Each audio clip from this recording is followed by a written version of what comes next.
MPs might in fact be so-called double agents. If you weren't asking questions, you should have ought to have thought. Briefings given to senior people in the Prime Minister's office that the Chinese government was attempting to target Toronto area Liberal and Conservative politicians and their staff. What is it going to take?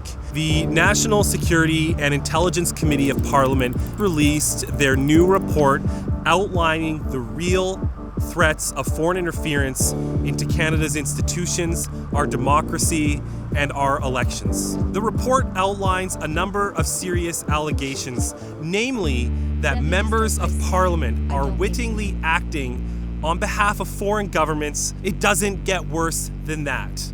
The report makes a number of very serious recommendations and outlines a number of very serious deficiencies in Canada's ability to respond to foreign actors, namely that the government was aware in 2018 that the reforms implemented under the plan to protect our democracy were insufficient to address foreign interference in our democratic processes and our institutions. What does this mean?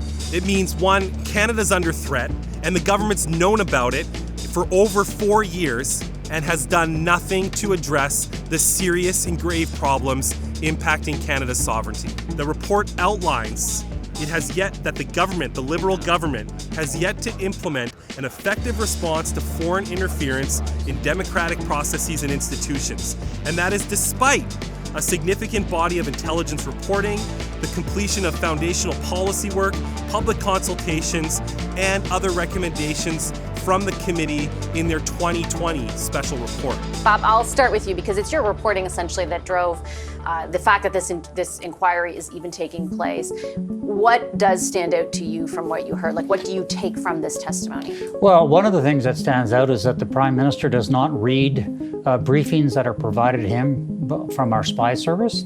He relies on oral briefings. And in terms of the 2021 election campaign, how Chinese officials were mounting a disinformation campaign to defeat some conservative candidates.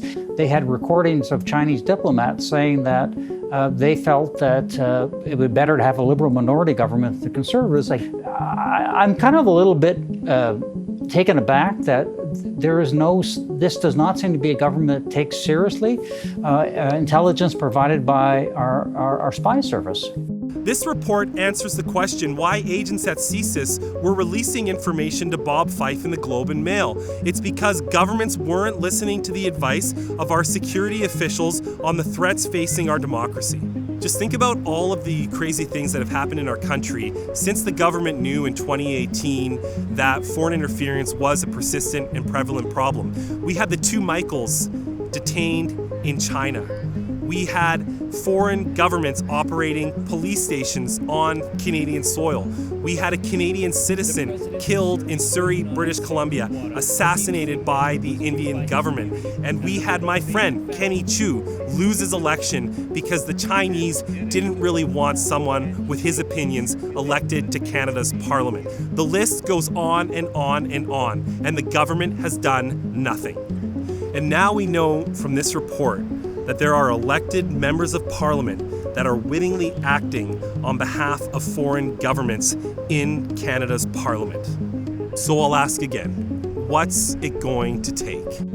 And then you look at our state-funded media in Canada, all of the big news corporations that receive massive subsidies from the federal government. On page 16 of the report, and I'm going to quote this, according to the Intelligence Community of Canada, the People's Republic of China was the most capable actor in interfering with Canadian media content via direct engagement with Canadian media executives and journalists. This alleges that Canadian media took money and direct instruction from the PRC to change stories, to influence content in Canada, and ultimately what Canadians are thinking and hearing from our news agencies. Frankly, I'm sick and tired that I have to make this video. A few years ago, I stood where I'm at today and made practically the exact same video, and the needle has barely shifted on what Canada has done while the problem has become acutely worse. We know that our Prime Minister knows who the members of parliament are who have been impacted by foreign governments. He needs to release those names as a starting point. We also need a whole of government approach to address the serious deficiencies outlined in this report. We can't take action tomorrow. We need to take action today. Canadian sovereignty is at stake. So what's it going to take? I think it's going to take someone besides Trudeau.